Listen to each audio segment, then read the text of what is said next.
할렐루야. 우리도 함께 일어나셔서 하나님께 주시는 말씀, 우리 시편 그리고 잠언, 우리 네 군데의 말씀을 우리 함께 보겠습니다. 시편 107편 그리고 잠언 12장, 15장, 16장 세 군데 말씀을 우리 함께 교독합니다. 먼저 시편 107편 함께 교독하겠습니다. 이에 그들의 고통 때문에 여호와께 부르짖으매 그가 그의 고통에서 그들을 구원하시되 위험한 지경에서 건지시는도다.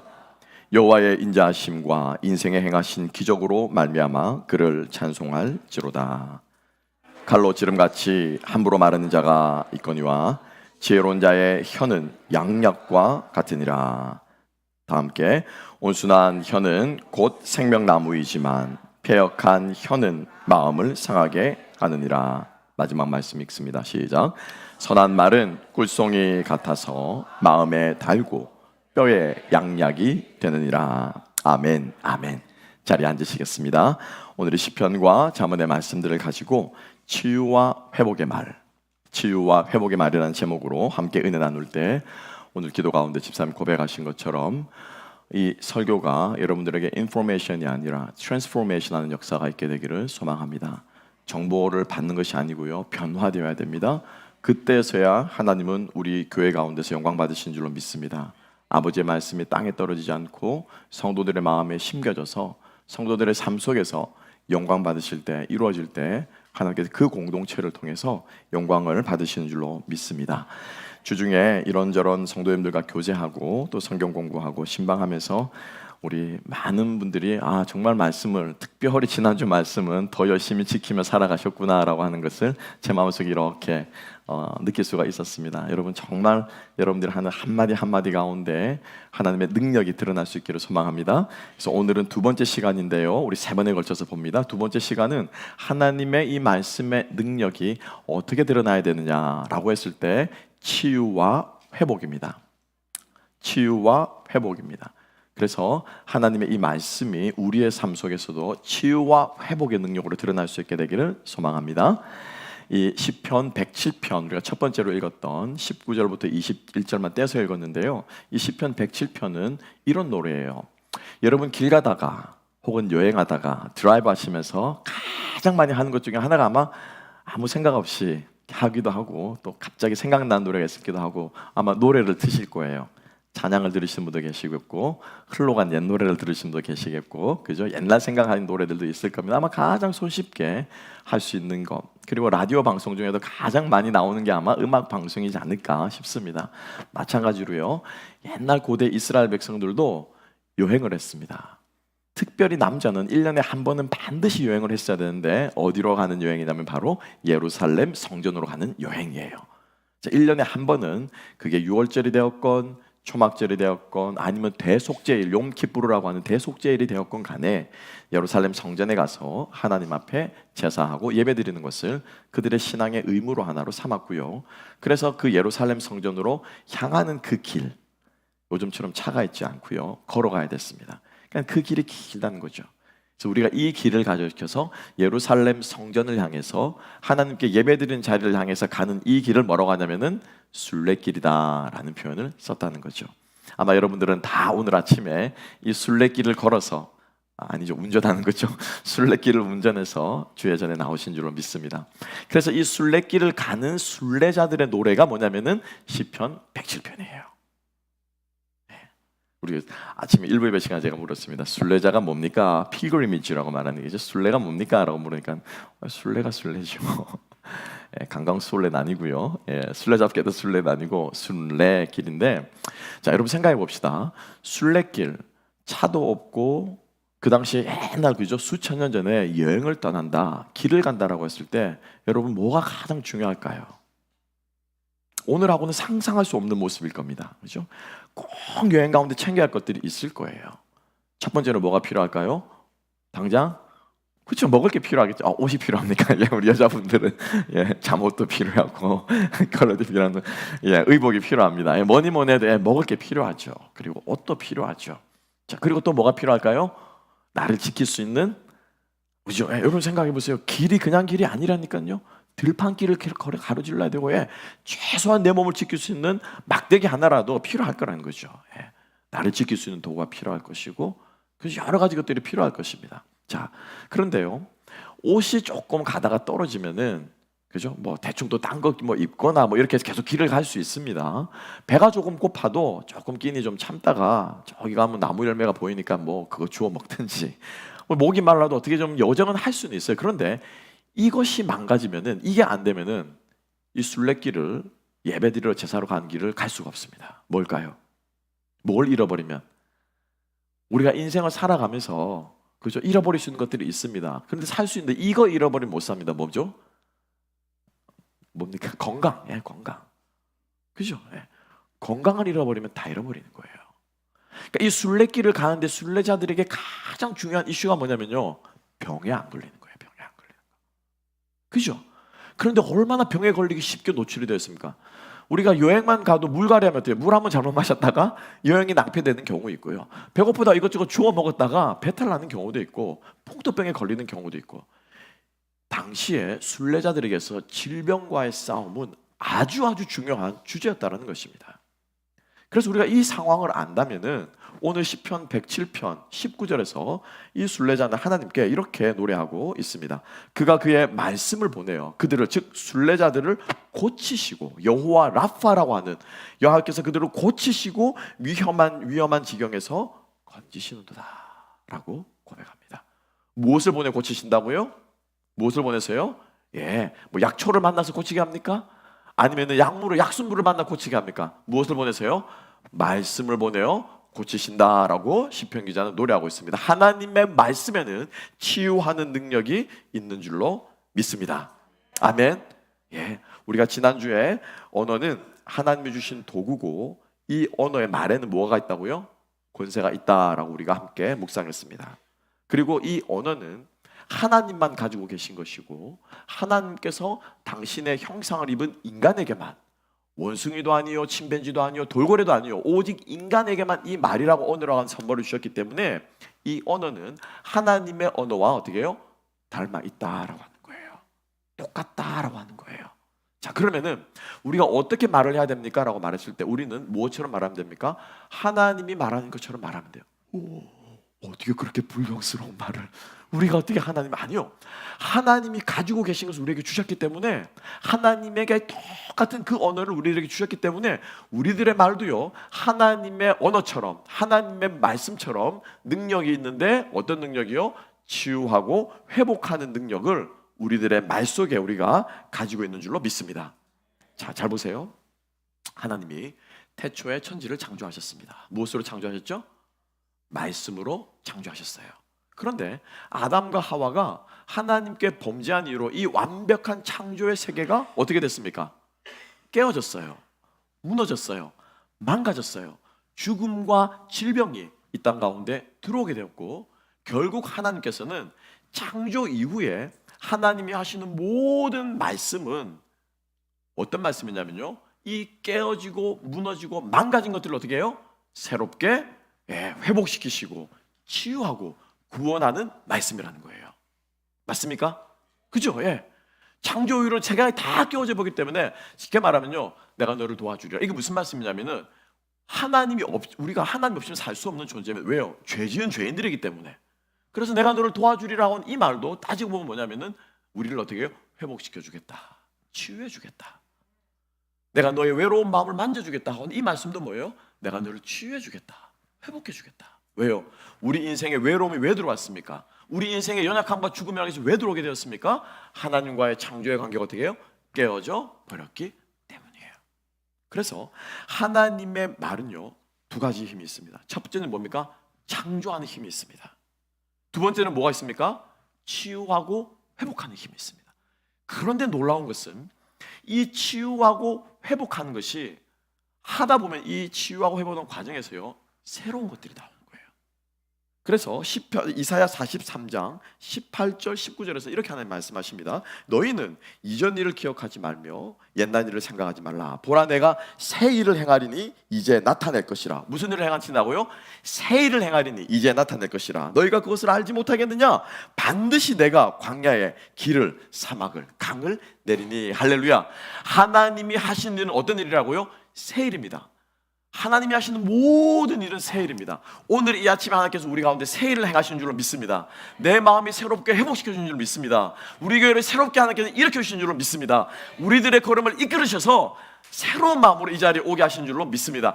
하나님이 하시는 모든 일은 뭐예요? 새 일이라는 거예요. 새 일.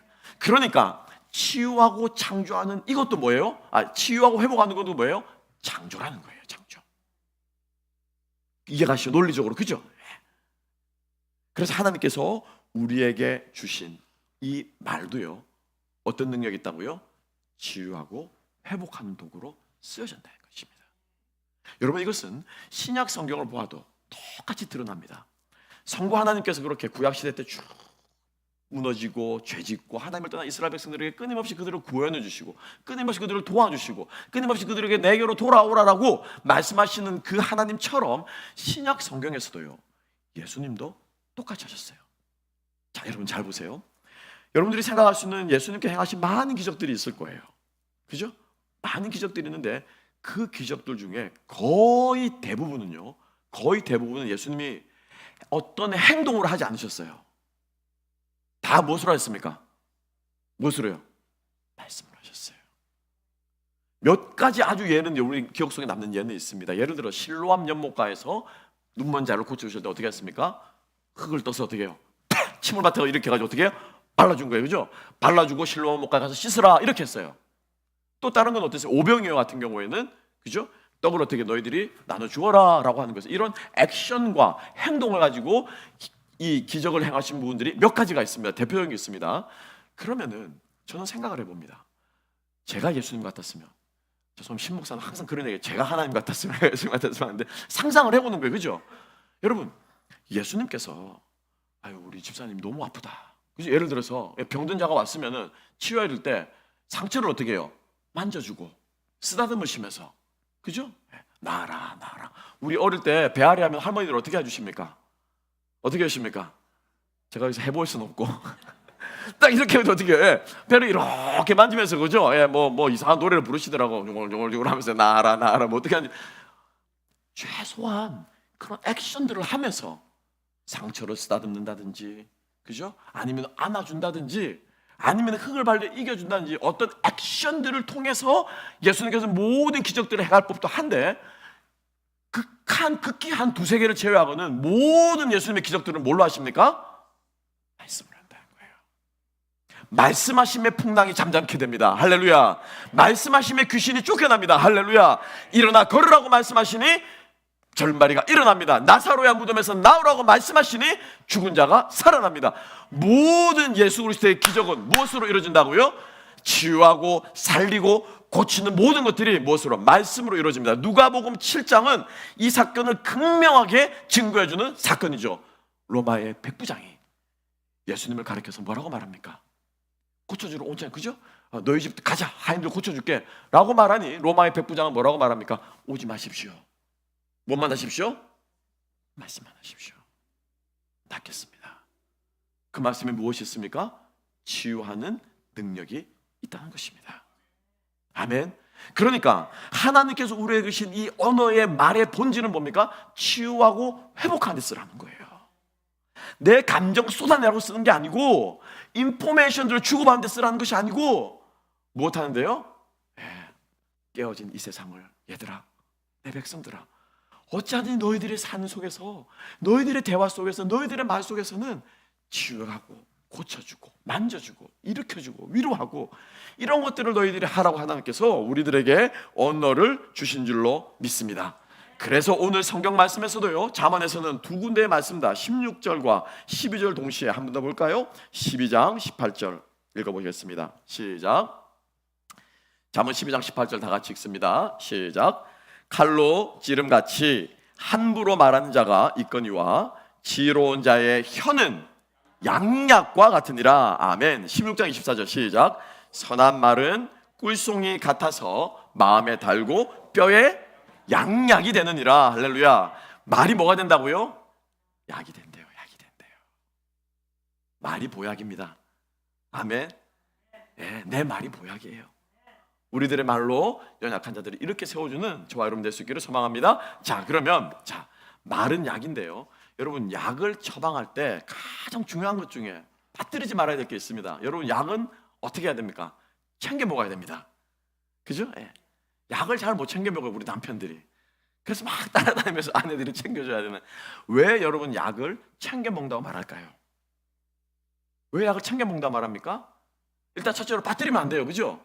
빠뜨리면 안 되고 또 뭐 하면 안 됩니까? 약은 시간 지켜 먹어야 돼요. 그렇습니까? 안 그렇습니까? 그죠? 예. 밥과 함께 먹어야 될 게 있고요, 공복에 먹어야 될 게 있습니다. 그래서 약은요, 그냥 처방한다고 되는 게 아니고요, 그냥 먹어야 된다고 하는 게 아니고, 약은 바로 증상에 맞는 약이어야 되고, 또 하나는 약에서 중요한 건요, 복용량입니다. 그죠? 그렇습니까? 안 그렇습니까? 잠 안 오면 수면제 필요하죠. 잠 안 오면 수면제 한 100알만 삼켜보시면 어떻게 됩니까? 영원히 잠들어 버리는 거예요. 영원히. 약은 복용량과 증상이 중요하다는 거예요. 말이 약이라고 했을 때 그냥 막 하는 게 아니에요. 그냥 막 하는 게 아니에요. 그냥 막 하면은 반드시 거기에는 안 좋은 일과 부정적인 일들이 생깁니다. 여러분, 아무리 좋은 말도요, 그냥 한번 이렇게 조언으로 어드바이스로 하면 이게 조언이 됩니다. 근데 이거를 2번, 3번, 4번, 5번, 10번, 20번 하면 이게 뭐가 됩니까? 그렇죠. 예, 전문용어로 잔소리가 되는 거예요. 잔소리가. 그죠? 내가 하고 싶다고 하는 말이 아니라 상대방을 살리려고 하는 말이 될 때 이 말이 뭡니까? 이게 약이 되는 줄 믿습니다.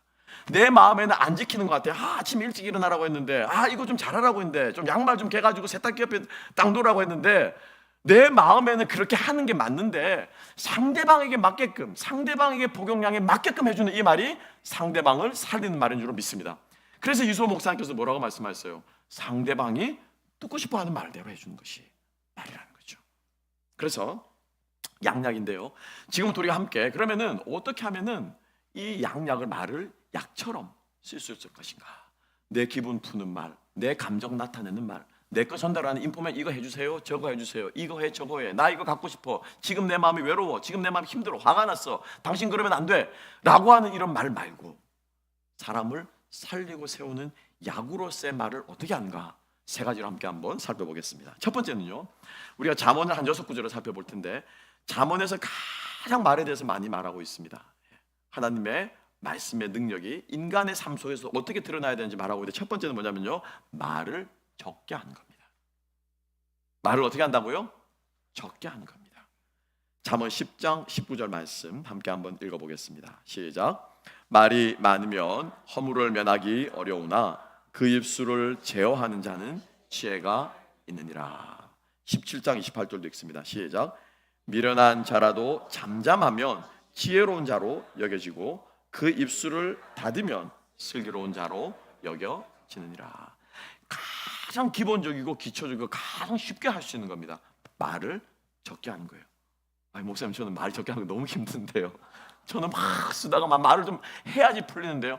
여러분, 이 말을 해야지 풀린다고 하는 이 말이 이게 여기에 무엇이 담겨 있습니까? 말을 치유의 도구로 쓰는 것이 아니고 어떤 도구로요? 내 감정 푸는 도구로 쓰는 거예요. 그죠? 가장 쉽게 할 수 있는 것은 2마디 말할 거 3마디 말합니다. 이 원리는 이렇습니다, 여러분. 돈이 많은 사람은 어떻게 씁니까? 돈을 해보겠습니다, 그죠? 이것도 사보고 저것도 사보고, 아니면 뭐 반품하면 되고, 아니면 버리면 되고, 딱지 떼지 않은 옷도 막 집에 수두룩이 쌓여 있고, 그죠? 돈이 많으니까, 돈이 많으니까는 돈을 그냥 막 씁니다. 그런데 여러분, 돈이 적고 경제적으로 힘들면 어떻게 씁니까? 단돈 10불을 써도 어떻게 쓸까요? 아껴 쓰는 거죠, 그죠? 요거를 효과적으로 쓰는 거죠. 20불을 써도 이걸 어떻게 최소의 비용으로 최대 효과를 낼까? 이거를 전문 용어로 가성비라고 그러잖아요, 그죠? 가성비있게 돈을 쓸까를 생각하는 거예요. 말도 마찬가지라고. 말을 적게 하려고 하면 이 적은 말로 저 사람에게 얼마나 효과적으로 저 사람을 세우고 저 사람을 살려주고 저 사람을 세울까 하는 것을 생각하게 된다는 거죠. 여러분 그렇지 않습니까? 여러분 사람 만나기 전에 오늘 이분을 만나가지고 이런 얘기도 하고 저런 얘기 꼭 이걸 내가 전해줘야지, 내가 이분을 이렇게 사랑한다고 내가 말해줘야지, 이분을 내가 이렇게 위로해야지. 요즘 표정이 조금 주일 예배 때 좀 안 좋으시던데 주중에 만나서 내가 이렇게 좀 도와줘야지. 여러분 이렇게 사람을 만나기 전에 생각하고 무슨 말을 할까 생각하고 만나시는 적이 많습니까? 아니면 그냥 만나서 말하다 보면은 이 말 저 말 나오겠지 이런 생각으로 그냥 가시는 경우가 많습니까? 아마 거의 후자가 더 많으실 거예요. 우리가 말을 적게 한다는 것은 말을 아예 하지 않는다는 것이 아니라 말을 어떻게 해요? 마치 돈을 쓰듯이 효율적으로 효과적으로 하게 될 때 우리의 말은 양약으로서의 능력을 갖게 될 줄로 믿습니다. 두 번째입니다. 두 번째로는 정직하게 말하는 거예요. 정직하게 말하는 것입니다. 12장 19절 말씀 함께 한번 읽어보겠습니다. 12장 19절 시작. 진실한 입술은 영원히 보존되거니와 거짓 혀는 잠시 동안만 있을 뿐이니라. 24장 26절도 있습니다. 시작. 적당한 말로 대답함은 입맞춤과 같으니라. 여기서 적당한 말은요, 말의 양을 말하는 것이 아니고 the honest answer라고 얘기해요.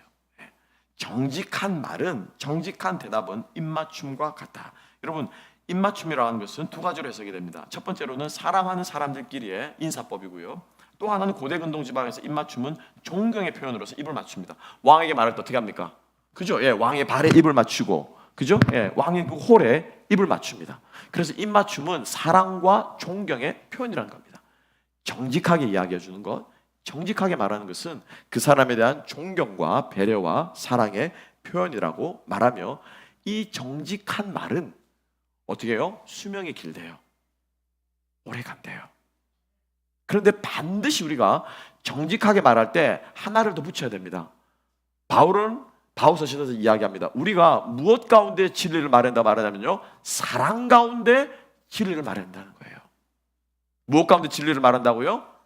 무엇 가운데요? 따라합시다. 사랑 가운데, 사랑 가운데 진리를 말하자. 네, 이거예요. 어떻게 하면 저분이 참 이런 버릇이 있는데 이거 참 이분이 저걸 가르쳐 좀 더 나은 사람이 되었으면 좋겠어. 이게 고쳐지면 정말 더 좋은 사람이 될 텐데, 이 마음, 사랑하는 마음으로 고쳐지고 아름답게 될 그 사람을 보면서 이 생각하며 말하는 말과 저거 참 눈에 가시다, 저거 어쩌면 너무 받을대 저거, 그죠? 왜 저렇게 잘 때 코를 고는 거야? 예를 들면 왜 저렇게 저 나쁜 고약한 버릇이 있는 거야? 거기에 포커스를 맞추게 되면은 무슨 마음을 잃어버립니까? 사랑하는 마음을 잃어버려요. 그것 때문에 내가 어떻게 해요? 받아낸다는 거죠. 그것 때문에 내가 싫다라는 거죠. 그래서 진리를 말하고 진실을 말할 때는요, 반드시 무엇을 배경으로? 상대방을 사랑하는 마음을 가지고 이야기를 해야 한다라고 하는 것입니다. 그래서 우리가 이 진리를 말하는 것은 쉽지 않습니다. 그죠? 예. 여러분 신목사 좋아요 그러면요, 진리를 말하고자 하면 여기서 진리를 말하면 막 이렇게 좋아요로 예라고 대답 못하신 분도 아마 계시지 않을까 싶어요. 그럴 때는 뭐가 필요하냐면요, 지혜가 필요합니다. 우리가 대답하기 거부한 상황이 있어요. 그죠? 진리를 말했다면 관계가 깨어질 수 있는 상황이 있을 수도 있어요. 그러니까 우리가 주님 앞에서 진리를 말할 때 첫 번째로는 사랑과, 두 번째는 필요한 게 뭐라고요? 지혜가 필요해요. 하나님 우리가 진리를 말할 수 있도록 나에게 지혜를 주십시오 라고 하는 기도가 말하기 전에 우리의 기도가 되어야 할 줄로 믿습니다. 그래서 이 사랑과 지혜 가운데 하는 진실은 양약과 같이 사람을, 영혼을 살게 하는 줄로 믿습니다. 우리 말할 때 여러분 정말 이렇게 말하는 우리가 되었으면 좋겠고요, 생각하고 말하는 우리가 될 수 있었으면 좋겠습니다. 많이 말하지 않아도 좋아요. 수다 떨지 않아도 좋아요. 여자분들은 수다 떨어야 된다고 하니까는 우리가 하나님 앞에서 필요한 말들, 사람을 살리는 말을 했으면 좋겠고요. 마지막 세 번째입니다. 세 번째는 때에 맞게 말하는 것입니다. 무엇에 맞게 말한다고요? 때에 맞게 말한다는 것입니다. 잠언 15장 23절 말씀 함께 한번 읽어보겠습니다. 15장 23절 시작. 사람은 그 입의 대답으로 말미암아 기쁨을 얻나니 때에 맞는 말이 얼마나 아름다운고. 25장 11절 시작. 경우에 합당한 말은 아로 새긴 은쟁반의 금사관이라. 아멘. 같은 말도 경우에 합당하게 그 상황에 적합한 말을 해야지 그 말이 사람을 살리는 말이 된다라고 하는 것이죠. 우리가 주님 앞에서 이러한 말, 우리가 올바른 말, 정직한 말, 그리고 때에 합당한 말, 절제할 수 있는 말로 우리의 언어가 영혼을 세우고 영혼을 살리는, 치유하는 힘을 회복하는 그런 말이 될 수 있기를 소망합니다. 우리 이 치유와 회복의 말로서 우리가 언어를 생각하는데, 저는 이것을 생각하면서 다시 한번 하나님께서 저에게 주신 생각은, 이 치유와 회복하는 말 중에서 가장 능력 있고 가장 이 치유와 회복을 잘 드러내는 말이 무엇이 있을까 하나를 꼽으라고 한다면 저는 기도의 언어를 꼽고 싶어요. 기도의 언어를 꼽고 싶어요. 우리가 주님 앞에서 기도할 때 하나님께서 우리의 기도를 통해서 치유와 회복의 역사를 일으켜 주실 줄로 믿습니다. 우리들의 많은 기도가 어떤 기도에 가깝습니까? 많이 있습니까? 하나님 이거 필요합니다. 하나님 저거 필요합니다. 하나님 이것 주세요. 하나님 이렇게 해주세요. 저렇게 해주세요. 하나님 이렇게 도와주세요. 저렇게 도와주세요. 조금 잠언의 표현으로 한다면은 달라 하는 기도가 너무 많습니다. 그렇지 않나요, 여러분? 그래서 솔로몬은 이 달라 하는 기도를 아주 재미있는 표현으로 씁니다. 뭐라고 말합니까? 그거는 거머리 기도래요. 어떤 기도라고요? 거머리 기도래요. 제 말이 아닙니다. 잠언의 30장 15절 16절 말씀입니다. 거머리에게는 두 딸이 있어 다오 하느니라. 족한 줄을 알지 못하며 족하다 하지 아니하는 것 서너시 있나니 곧 스올과 아이 베지 못하는 태와 물로 채울 수 없는 땅과 족하지 아니하다 하는 불이니라. 여기서 계속 달라 하는 것을 거머리에 비유합니다. 그리고 거머리는 두 딸이 있대요. 저 기도하며 생각하면, 하나님 왜 거머리에 두 딸이 있습니까? 아들은 없습니까? 이거는 이런 거예요. 거머리 여러분 보신 적 아시죠? 거머리는 이렇게 생겼습니다. 그죠? 네. 거머리가 어떻게 생겼습니까? 네, 잠이 확 깨시네요. 거머리는 이렇게 생겼어요. 한쪽 입에는 요거는 뭐냐면은 숙주에 몸에다가 피부에 어떻게 딱 달라붙는 빨판이에요. 이게 첫 번째 딸. 네. 둘째 딸은 뭡니까? 그 피부를 갉아가지고 상처를 내서 거기에서 어떻게 피를 빨아먹는 빨판이. 이게 거머리는 두 개의 빨판이 있어요. 똑같이 생겼어요. 보면은 떼가지고 딱 보면은 여러분 별로 차이 안 나시죠? 이게 뭐라는 거예요? 두 딸이라는 거예요. 두 딸. 네. 두 딸이라는 거예요. 그래서 몸의 숙주에 달라붙는 이 빨판은 왜 있습니까? 달라붙어야 안 흔들리잖아요. 여러분 거머리 물려보신 적 있으시죠? 그냥 이렇게 해가지고 안 떨어지면 쫙 뜯어내면 막 뜯어지면서 피가 쭉 나오거든요. 예. 안 떨어집니다. 거머리는. 그러니까 안 떨어지고 어떻게 해요? 숙주 가운데 자기가 안전을 확보하고 붙어 있어야 살 수 있거든요. 그렇지 않습니까, 여러분? 우리의 기도가 그렇지 않나요? 안전을 필요로 합니다. 하나님 도와주세요. 하나님 살려주세요. 하나님 이거 필요해요. 저거 필요해요. 우리 안전을 위한 기도라는 거예요. 아, 당연히 필요하죠. 당연히 맞죠. 예, 기도해야 됩니다. 그런데 문제는 뭔지 아십니까? 사람이요, 이 안전이 확보가 되고 나면 두 번째 단계는 뭐냐면 나머지 반대편 발판인데, 이거는 탐욕이에요. 탐욕.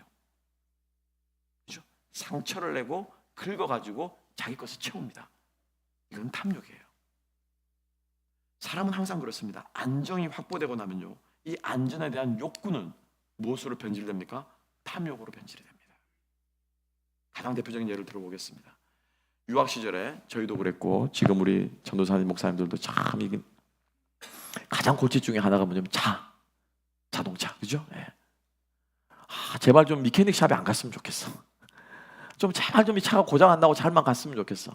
그때는요, 그냥 고장 안 나는 차가 고장만 안 났으면 좋겠다. 그죠? 그 차가 제일 좋은 차예요. 그렇게 좋은 차를 타다가, 좋은 줄 알고 타다가 형편이 나아집니다. 조금 소득이 늘어나고, 그럼 어떤 마음이 생깁니까? 이제 고장 안 나는 게 아니라 조금 더, 그래도 조금 새 차 한번 타보자. 이제 중고차는 지겨워. 새 차를 삽니다. 새 차 열심히 타다가 또 형편이 조금 더 나아집니다. 그럼 또 어떤 생각을 합니까? 우리 형편에 조금 더 좋은 차 타도 괜찮잖아. 이 정도 버는데 또 좋은 차를 갑니다. 그리고 또 어떻게 됩니까? 그것보다 더 좋은 차. 내 정도는 이 정도 차는 타줘야지. 내 사회적 수준의 소셜 레벨은 이 정도 차는 타줘야지. 그렇지 않습니까, 여러분? 그죠? 같은 토요타를 타도 토요타의 하이 브랜드, 하이 엔드급에 있는 렉서스를 타고 싶은, 또 렉서스 탄다고 또 제가 또 뭐라고 한다고 시험 드지 마시고, 저는 예를 드는 거예요. 예를 드는 거. 제발 좀 오해하지 마시고 들으세요. 그런 거 있잖아요, 우리 마음속에. 제가 차만 예를 든 게 아니고요. 필요와 욕구 사이에서 우리의 기도가 거머리의 기도가 되더라고요. 그렇지 않습니까? 우리가 언어를 쓸 때 하나님 앞에 기도할 때 우리의 말이 내 욕구를 채우고 내 안전을 구하고 내 감정을 해소하고 내가 이 언어의 주인이 되어서 내 욕구들을 소통하고 요구하고 원하는 쪽으로 우리의 언어를 쓰느냐, 아니면 어떤 언어입니까? 치유하고 회복하는 언어로 쓰느냐. 우리가 다시 한번 우리에게 말을 주신 하나님의 뜻을 우리 마음속에 새겨볼 수 있게 되기를 소망합니다. 우리의 기도는요, 주문이 아닙니다. 그죠? 우리의 기도는 주문이 아니에요. 우리의 기도는 무엇입니까? 언어입니다. 우리 그리스도인의 기도는 말이 되어야 됩니다. 여러분, 주문과 말의 차이점이 뭡니까? 주문은 똑같이 뭐예요? 똑같은 의미 없는 문자로 어떻게 해요? 반복해서 외우는 거예요. 나무아미 타물 관심 이것도 뭐 의미는 있겠죠. 계속 반복을 하면 3,000번 말하면은 내 소원 들어주신다는 거죠, 그죠? 예, 인샬라, 인샬라, 인샬라 하면 들어준다는 거예요. 여러분, 이 생각이 왜 나온 줄 아십니까? 옛날 고대에는 글을 못 읽는 사람이 태반이었어요. 그 사회에서, 그 나라에서, 그 공동체에서, 그 마을에서 글 읽는다 치면은 그 마을에 뭐예요? 지도자예요, 지도자. 그러니까 사람들이 글을 모르기 때문에 여러분, 집 하면은 집을 그려놓고 이게 집이야라고 하면 사람이 그 집이지라고 말하는데, 집이라고 글자를 써놓고 이게 집이야라고 하면 사람이 그것을 집이라고 알까요? 모른다는 건데요. 꾹꾹꾹꾹 눌러가 쐐기 문자라고 꾹꾹 문자로 눌러가지고 이게 집이야라고 말하니까 이 사람 지금 무슨 소리 하는 거야, 이렇게 되는 거예요. 그런데 사람들이 그게 집이래요. 고대 사람들은요, 문자에 힘이 있다고 믿었어요. 네. 주술적인 힘이 있다고 믿었어요. 마법과 같은 힘이 있다고 믿었어요. 그래서 사람들이 많이 하는 게 뭡니까? 1,000만 원짜리 이렇게 가면 이렇게 써서 주잖아요. 1,000만 원짜리 부적에 문자 같은 희한한 이상한 문자 써가지고 어떻게 해요? 갖다 붙이라는 거예요. 갖다 붙이라는 거예요. 그게 뭐예요? 문자에 대한 주술적인 힘을 믿는 거예요. 그게 기도는 주문이 아니에요, 여러분. 주술적인 힘을 가진 주문이 아니고, 기도는 뭡니까? 말이에요, 말. 기도는 언어예요. 하나님과 소통하고 하나님께 우리의 마음을 전달하고 하나님의 그 마음을 우리에게 받고 하는 이 언어로서의 기도를 하는 저와 여러분 되시기를 주님의 이름으로 축복합니다. 그죠? 어떻게 하면 이 언어를 가지고 하나님의 마음을 기쁘게 해드릴까? 하나님 나 때문에 기분 많이 상하셨죠? 하나님 나 때문에 이번 주 되게 많이 화나셨죠? 하나님 잘못했어요. 이 말을 들으면 하나님 그래도 사랑해요. 하나님 그래 제가 열심히 조금 더 해볼게요. 하나님 오늘 설교 말씀대로 제가 열심히 할게요. 이 말을 들으면 하나님 마음이 뭐가 있겠습니까? 하나님 마음 물론 상처는 받지 않으시겠지만 하나님 마음이 얼마나 흡족하시겠어요? 얼마나 기쁘시겠어요? 이게 기도라는 겁니다, 여러분. 이런 기도를 할 수 있는 저와 여러분 되시기를 주님의 이름으로 축복합니다. 기도에 대한 접근이 다르죠, 그죠? 내게 필요한 것을 아내는 것이 아니라 하나님과 뭐 하는 거예요? 대화하는 거예요. 말하는 거예요. 그래서 사도 바울은 그의 서신서에서 이렇게 말합니다. 너희 중에 병든 자가 있느냐? 그들은 교회 장로들을 초대할 것이요, 그들은 그 사람 위해 기도할 때 의인의 간구는 역사하는 힘이 있다고 말씀하셨습니다. 여러분 잘 보세요. 기도할 수 있는 일들이 많이 있을 거예요. 너희 중에 가난한 자가 있느냐? 너희 중에 마음이 상한 자가 있느냐? 너희 중에 무엇하는 여러 가지 예가 있을 텐데, 사도 바울은요, 너희 중에 무엇한 자? 치유와 회복이 필요한 병자가 있느냐라는 거예요. 의인의 간구는 능력이 있는 이 기도의 능력을 특별히 어디에 결부시킵니까? 회복과 치유와 살아나는 것에 하나님께서는 맞추어서 말씀하고 있다는 이 사실을 잊지 마시기 바랍니다. 기도는요, 우리의 기도를 통해서요, 살아나는 역사가 일어나야 돼요. 우리를 기도를 통해서 회복되는 역사가 일어나야 됩니다. 그럴 때 하나님께서 우리의 기도를 능력 있게 사용하실 줄로 믿습니다. 그래서 여러분 기도하실 때 무슨 말을 해야 될지 잘 모르겠을 때는요, 시편을 펼쳐 읽으실 것은 개인적으로 권면드립니다. 시편의 언어들은요, 정제된 말들입니다. 아끼는 말들입니다. 시의 묘미는 거기에 있잖아요, 그죠? 나보기가 역겨워 죽어도 가실 때에는 죽어도 아닌 눈물 흘리오리다. 막 가슴이 막 미어지지. 저만 그렇습니까? 저만 시적 감수성이 있어서 저만 그렇습니까? 얼마나 절제를 후에 팝니까? 짧은 그 한마디 어떻게 해요? 함축적으로 말하는 그 시는요, 시 언어는 힘이 있다는 거예요. 시편의 말들이 그렇다는 것입니다. 많이 정확하게 말하지 않아도 좋아요. 주님 앞에 우리의 마음을 쏟아놓게끔 하는 그 시편의 말씀들을 우리가 곱씹고 묵상하고 읽을 때 그 말의 능력이 우리의 기도를 통해서 하나님께 전달될 줄로 믿습니다. 요한복음 13장부터 17절에 예수님의 기도를 특별히 권면드립니다. 그 말씀을 읽으면 얼마나 마음이 정화되는지 몰라요. 생의 마지막 앞에 내일이면 십자가에 달리시는 그 마지막 날에 제자들의 발을 씻기시면서 그들에게 유언과도 같은 말씀으로 기도를 하시는 그 기도에는요, 그렇게 비장미가 서려 있습니다. 이 세상을 어떻게 그분이 바라보시며, 아버지를 얼마나 끔찍히 사랑하시며, 자기 앞에 놓여있는 그 죽음을 어떻게 바라보시는지, 이제 남겨진 12명의 제자들과 남겨진 두고 가는 이 땅의 사람들이 그분이 어떻게 바라보시는지, 예수님의 그 마음이 오롯이 녹아있는 요한복음 13장부터 17절의 그 기도문은 정말 우리의 마음을 후벼 파고 남음이 있는 것 같아요. 우리가 이런 기도의 언어로 우리가 주님 앞에서 치유와 회복을 경험하는 우리 모두가 되었으면 좋겠습니다. 말씀을 정리합시다. 오늘 우리는 하나님께서 우리에게 주신 도구인 언어로서, 말로서 무엇을 할 것인가? 바로 영혼을 살리고 영혼을 세우는 일들을 우리 교회가 할 수 있었으면 좋겠습니다. 오늘 하루 여러분들이 짧은 말을 하시더라도요, 오늘 우리가 식사하면서 예배당을 나가시면서 우리가 이 말로서 성도들을 살리고 지체들을 살만나게 하는 저와 여러분, 우리 교회가 되시기를 주님의 이름으로 축복합니다. 기도하겠습니다. 하나님 아버지, 감사합니다. 오늘 이 말씀을 통해서 다시 한번 말씀을 보내 우리를 고치시고 우리를 새롭게 하시고 우리를 살리시고 회복시키시는 주의 말씀의 능력이 우리들의 입술에도 거하여서 때에 합당한 말들, 정직한 말들, 절제할 줄 아는 말들로서 영혼 살리고 영혼 세우는 우리 모두가 되게 하여 주시옵소서. 감사하며 모든 말씀 예수님 이름으로 기도합나이다.